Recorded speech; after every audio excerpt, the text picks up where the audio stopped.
TR నిజం. నేను మీ తాళ్ళపల్లి రమేష్. ఈరోజు మార్నింగ్ న్యూస్కు స్వాగతం. అన్ని పేపర్లోని ప్రధాన వార్తలు ఒకసారి చూస్తున్నాం. ఇవి ఏంటంటే ఇక మహిళా బిల్లుకు సంబంధించినటువంటి విషయాన్ని మనం మాట్లాడుకునే ప్రయత్నం చేద్దాం. అసలు మహిళా బిల్లులో ఏం జరిగింది, నాయకుల అభిప్రాయాలు ఏ విధంగా ఉన్నది ఒకసారి ఆలోచన చేద్దాం. ఫస్ట్ దీని గురించి మనం డీప్గా మాట్లాడుకుందాం. ఏంటంటే ఎవరు మోసం చేస్తారనే విషయాన్ని సమాజం ముందు తెలవాలి, ప్రజల దగ్గరికి పోవాలి. కాబట్టి ఇది మాట్లాడుకునే ప్రయత్నం చేద్దాం. ఎవరు దీన్ని స్క్రిప్ట్ చేయకుండా చూడండి, లైక్ చేయండి, షేర్ చేయండి. ఎందుకంటే ఇది ఎక్కువ మందికి చేరే విధంగా ఉంటుందని చెప్పేసి ఒకసారి ఆశిస్తాము. ఎందుకంటే మహిళా బిల్లు అనేది ఏంటిది, ఎవరు మోసం చేసారు, ఎవరు మోసం చేశారు అనేది ఒక ప్రయత్నం అయితే మనం చేద్దాం. ఆల్రెడీ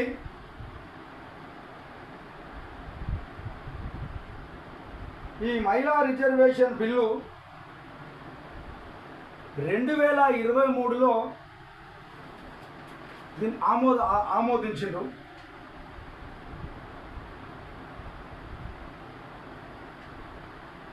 అంటే ఆల్రెడీ ఇది 2023లోనే ఈ బిల్లు ఉన్నది. ఈ బిల్లు 2023లోనే పార్లమెంట్లోనే అన్ని పార్టీలు ఆమోదించినాయి. 2023లోనే అన్ని పార్టీలు మహిళా బిల్లును ఆమోదించిన సందర్భం ఉన్నది.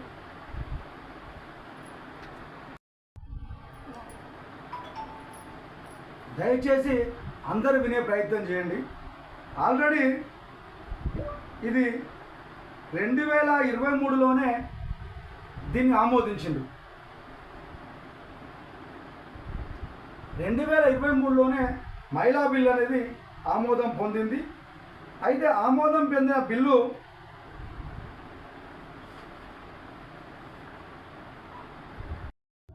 2023లోనే ఆమోదించినటువంటి ఈ బిల్లును పార్లమెంట్లో ఆమోదించి అన్ని పార్టీల వాళ్ళు ఆమోదించారు. ఆమోదించిన బిల్లును రాష్ట్రపతి దగ్గరికి కూడా పోయింది. రాష్ట్రపతి కూడా దీన్ని ఆమోదించింది. మరి ఆమోదించిన బిల్లును మళ్ళీ ఇప్పుడు ఎందుకు తీసుకొచ్చిండ్రు? 2023లో ఆమోదించినటువంటి బిల్లును రాష్ట్రపతి కూడా ఆమోదించిన దాన్ని మరి ఎందుకు తతంగం అంటే ఇక దీన్ని చట్టంగా చేయాలి. 2023లో తయారైనటువంటి బిల్లును వీళ్ళు చట్టంగా తయారు చేయకుండా అట్నే వదిలిపెట్టిండ్రు. మరి అంత అదాటిగా ఎందుకు తీసుకొచ్చిరా అంటే బీజేపీ వాళ్ళు అప్పుడు 2023, 24 సందర్భంలో 23లో కొన్ని రాష్ట్రాలకు ఎలక్షన్ జరిగినాయి. అందరు బాగా వినాలి, అర్థం చేసుకోవాల్సిన సందర్భం ఉన్నది. 2023లో కొన్ని రాష్ట్రాలలో ఎలక్షన్ జరిగింది.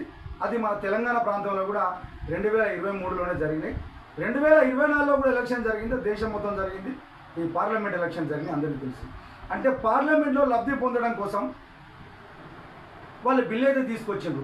ఆ బిల్లును అప్పుడే ఆర్డినెన్స్ తీసుకొస్తే మరి వాళ్ళు ఏదైతే అన్నారో 33% రిజర్వేషను మహిళలకు కేటాయించాలి, దాన్ని ఆర్డినెన్స్గా తీసుకొచ్చి దాన్ని చట్టంగా చేస్తే 33% రిజర్వేషన్ను అమలు చేయాల్సిన బాధ్యత వాళ్ళపైన ఉంటుంది. కాబట్టి వాళ్ళకి ఇవ్వడం ఇష్టం లేదు. అసలు వాస్తవానికి ఏంటంటే చట్టం అయితే చేసిండ్రు, ఆడ వాళ్ళకి ఇవ్వడం అయితే ఇష్టం లేదనేది అర్థమవుతుంది. ఎందుకంటే వాళ్ళు నిజంగా 23లో ఆమోదించినటువంటి చట్టాన్ని 24లోన దాన్ని ఆర్డినెన్స్ తెచ్చి చట్టంగా రూపొందించాలి.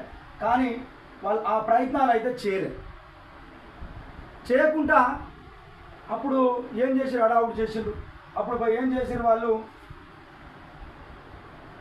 2023లో 106వ రాజ్యాంగ సవరణ అప్పటికప్పుడు తయారు చేసి మహిళా బిల్లుని తీసుకొస్తామని చెప్పేసి మహిళా బిల్లుని మేము ఇక పాస్ చేసినామని చెప్పేసి అంటే అప్పుడు ఏ పార్టీలు కూడా వ్యతిరేకించిన సందర్భాలు లేవు.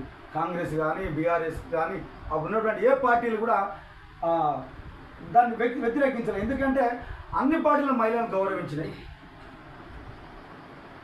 అది ఆమోదం పొందిన తర్వాత కంపల్సరీగా మరి చట్టం చేయాల్సిన అవసరం అయితే బీజేపీ నాయకుల పైన ఉన్నది కానీ మరి ఎందుకు చేయలే? అప్పుడు ఉన్నటువంటి ఎలక్షన్లు 2023లో 24లో జరిగిన ఎలక్షన్లలో రిజర్వేషన్లు వాళ్ళకు కేటాయిస్తే అక్కడ మహిళా రిజర్వేషన్లకు వాళ్ళ జనాభా ప్రాతిపాదికంగా వాళ్ళ సీట్లు కేటాయించాల్సిన అవసరం ఉంటుంది. కాబట్టి వాళ్ళు ఇష్టం లేదు కాబట్టి ఆ వ్యవస్థ అయితే చేయలే.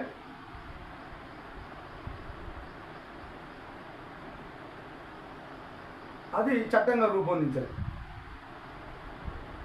అయితే ఇప్పుడేం చేసింది, వాళ్ళకి హడావుడిగా ఇది గుర్తొచ్చింది. మళ్ళా అరే మనం 2023లో చట్టం చేసినాం, దాన్ని ఆమోదించడం, దాన్ని చట్టంగా మార్చలేదు కాబట్టి రేపు పొద్దుగాల అందరికీ ఇది అర్థమవుతుంది, ఇబ్బంది అవుతుంది అని చెప్పేసి మళ్ళీ దీన్ని డీలిమిటేషన్ కూడా పోవాలి, జనగణనకు పోవాలి. ఇదంతా మరి పోవాలంటే ఏం చేయాలి అనే ఒక ఆతృతతోటి హడావుడిగా వాళ్ళు మళ్ళీ 3 బిల్లులు తీసుకొచ్చింది.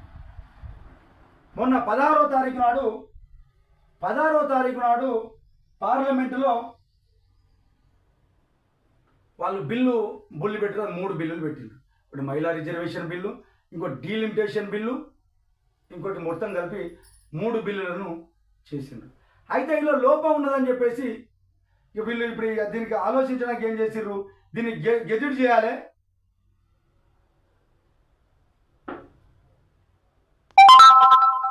గెజెట్ చేయకపోతే చాలా ఇబ్బంది అవుతుంది, వాళ్ళ నుంచి మాకు వ్యతిరేకత వస్తుంది వీళ్ళు గ్రహించినటువంటి వీళ్ళు హడావుడిగా మహిళా బిల్లుని అయితే తీసుకొచ్చిండ్రు. వాళ్ళైతే దాన్ని ఆమోదించలేదు. ఎందుకు ఆమోదించలేదంటే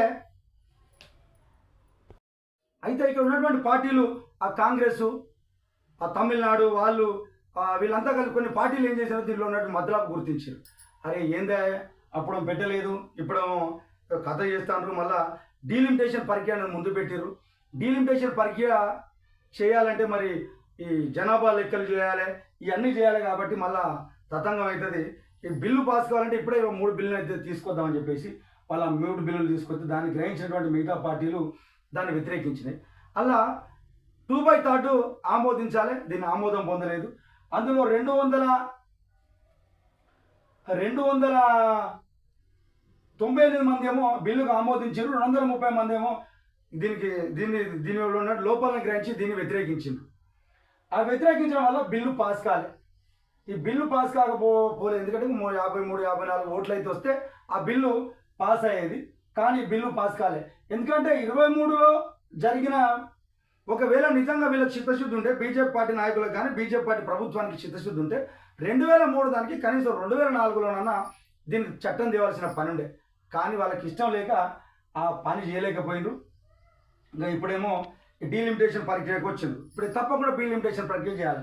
దక్షిణాది రాష్ట్రాలలో ఇక బీజేపీ ఒక వ్యవస్థను సృష్టించుకోవడానికి సిద్ధమైంది. ఇక దక్షిణాది రాష్ట్రాలలో మనం ఆదరిస్తలేరు కాబట్టి ఇక మనకు ఉన్నటువంటి 500 పైచీలకు వాటిని 850కి తీసుకుపోవాలని చెప్పేసి వీళ్ళ ఆలోచన కలిగింది. ఈ 850కి పోవాలంటే ఎట్లా పోవాలి? ఇప్పుడు ఇక డీలిమిటేషన్ ప్రక్రియ పోవాలి. డీలిమిటేషన్ ప్రక్రియ పోవాలంటే ఏం చేశారు, ఏ రాష్ట్రాలలో అయితే 50% పెంచుకుంటే సీట్లను పెంచుకోవచ్చు అని చెప్పేసి వాళ్ళొక మాట చెప్పింది. అంటే జనాభా ప్రాతిపాదికన చూస్తే దక్షిణాది రాష్ట్రాలు అప్పుడు ఉన్నటువంటి చట్టానికి లోబడి కుటుంబ నియంత్రణలో భాగంగా ఒకరు లేక 2 పిల్లలని కన్నారు. అదే వేరే రాష్ట్రాల వాళ్ళు ఆ విధంగా చేయలేదు కూడా, వాళ్ళ జనాభా ఎక్కువైనరు, మన రాష్ట్రాల్లో జనాభా తక్కువైనరు. ఎంత 50% పెంచుకున్నా కూడా ఆ వేరే రాష్ట్రాలను పోల్చుకుంటే మనకు తక్కువగా అయ్యే సందర్భం ఉన్నది. ఇప్పుడు యూపీ ఉన్నది అనుకుందాం, ఒక యూపీ ఉత్తరప్రదేశ్ చూసుకుందాం. ఉత్తరప్రదేశ్ జనాభా ప్రకారంగా చూసుకుంటే 50%, ఇప్పుడు ఉన్నట్టు దేశంలోనే పెద్ద రాష్ట్రంగా ఉన్నది. అదే 50% పెంచుకుంటే రేపు కేంద్రంలో ఉన్న ఏ ప్రభుత్వానైనా శాసించేటువంటి ఆస్కారం ఉంటుంది. మళ్ళీ బీజేపీ ఒక వ్యవస్థ చేసింది. ఈ దక్షిణాది రాష్ట్రాలు ఎన్ని రోజులకైనా మనల్ని ఆదరించే సందర్భంలో లేరు కాబట్టి 50% పెంచుకోవడం వెళ్తారు, పని లేదు మనకు, అక్కడ ఆ ఓట్లతోనే మనకు సరిపోతాయి అని చెప్పేసి అన్నారు. దీన్ని గ్రహించిన పార్టీలు ఆ బిల్లును అయితే వ్యతిరేకించారు. ఇక ఇది బిల్లును వ్యతిరేకించిన తర్వాత అది వీగిపోయింది. ఇది నిజంగా మహిళల పైన వీళ్ళకు అన్నీ ఉంటే మహిళా రిజర్వేషన్ బిల్లును అప్పుడే 2023 తర్వాతనో 2024 అప్పుడు కూడా ఎన్నికలు జరిగినాయి కదా, అప్పుడు రిజర్వేషన్లు ఇవ్వాలి కదా. మరి ఆ రిజర్వేషన్ వాళ్ళకి ఇవ్వడం ఇష్టం లేకనే అప్పుడు బిల్లు ఆమోదించలేదు. ఇప్పుడు వీళ్ళ బలాన్ని మేము పెంచుకున్న డీలిమిటేషన్ను బూచిగా చూపెట్టి ఆ బిల్లును పాస్ చేసుకొని వీళ్ళు లబ్ధి పొందాలని చెప్పేసి బీజేపీ ప్రభుత్వము చూస్తే ప్రతిపక్ష పార్టీలు దీన్ని గ్రహించి దాన్ని వ్యతిరేకించిన సందర్భాలు అయితే ఉన్నాయి. ఇది నిజం. ఇక ప్రజలు ఆలోచన చేసుకోవాలి. ఈ పార్టీల నాయకులు ఉన్నారు, ఏమి నష్టమే అంటే మీకు నష్టం లేదా? మీ పార్టీల నాయకులకు నష్టం లేదు, ఎందుకంటే మీరు ఈ పార్టీలో ఉంటారు, మీరు అధికారంలో ఉన్నారు కాబట్టి మీకు నష్టం అనిపించేది. రేపు పొద్దుపద మీరు ప్రతిపక్షంలో ఉంటారు, మీకు నష్టం అనిపిస్తుంది, ఎందుకంటే మీరు ఏదో మాట్లాడాలి కాబట్టి.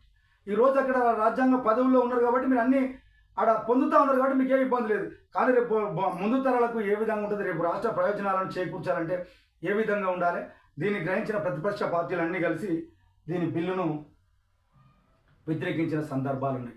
నిజంగా చిత్తశుద్ధి ఉంటే అన్నీ ఉంటే ఆ రోజు 2023లో దీన్ని పాస్ చేయాలి. ఒకవేళ వీళ్ళు 3 బిల్లులు ఒకదాని తర్వాత ఒకటి తీసుకొచ్చింది, మరి 3 బిల్లులకు 3 వేరు పెట్టేసి తేవలసిన సందర్భం ఉండే కదా. ఆ విధంగా కూడా చేయాలి. అంటే వీళ్ళు ఒక మహిళా బిల్లును బూచిగా చూపెట్టి ఒక ముసుగులాగా తొడిగి ఏది కనపడకుండా ఉండాలని చెప్పేసి ఒక అస్థిపంజరానికి ఒక కోటేసి కప్పిపుచ్చుదాని ప్రయత్నం చేశారు. దీన్ని ప్రతిపక్షాలు గ్రహించి దీన్ని వ్యతిరేకించిన సందర్భాలు అయితే ఉన్నాయి. ఇది నిజాలు, ఇది కథ. పైన అన్ని పార్టీల వాళ్ళు మాట్లాడుతాను. ప్రధానమంత్రి ఒక విషయం చెప్తా ఉన్నారు. ఆమె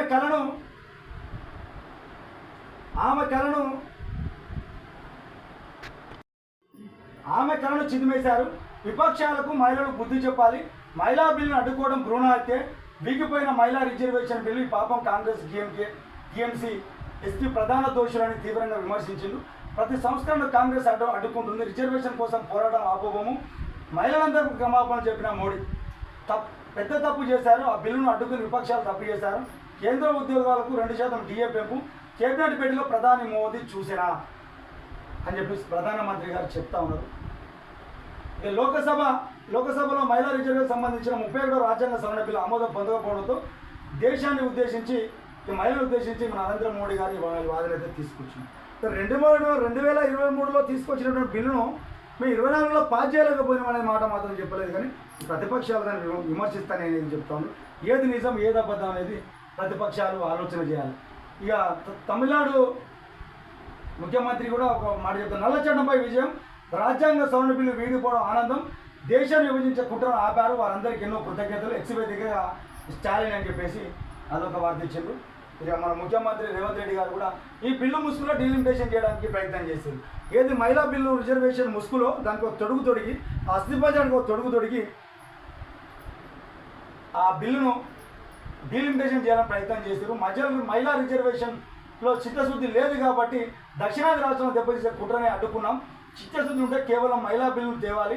అందుకు ఇండియా కూడా బేషరతుగా మద్దతు ఇస్తున్న బీజేపీతో జతకట్టిన పార్టీలకు ఎదురు దెబ్బలు తప్పవు. తెలుగుదేశం పార్టీ కూడా ప్రమాదం ఉంది. మీడియా సమావేశంలో ముఖ్యమంత్రి రేవంత్ రెడ్డి అని చెప్పేసి ఈ వార్తలు అయితే వస్తాయి. ప్రజలారా మీరే ఏందో తెలుసుకోవాల్సిన సందర్భం ఉన్నది. ఏది నిజం ఏది అబద్ధం అనేది మీ వంతు ప్రయత్నంగా ఆలోచిస్తారని చెప్పేసి టీఆర్ నిజం నుంచి ఒక్కసారి అడుగుతాను. ఎవరిని మోసం చేస్తారో చూడాల్సిన సందర్భం ఉన్నది.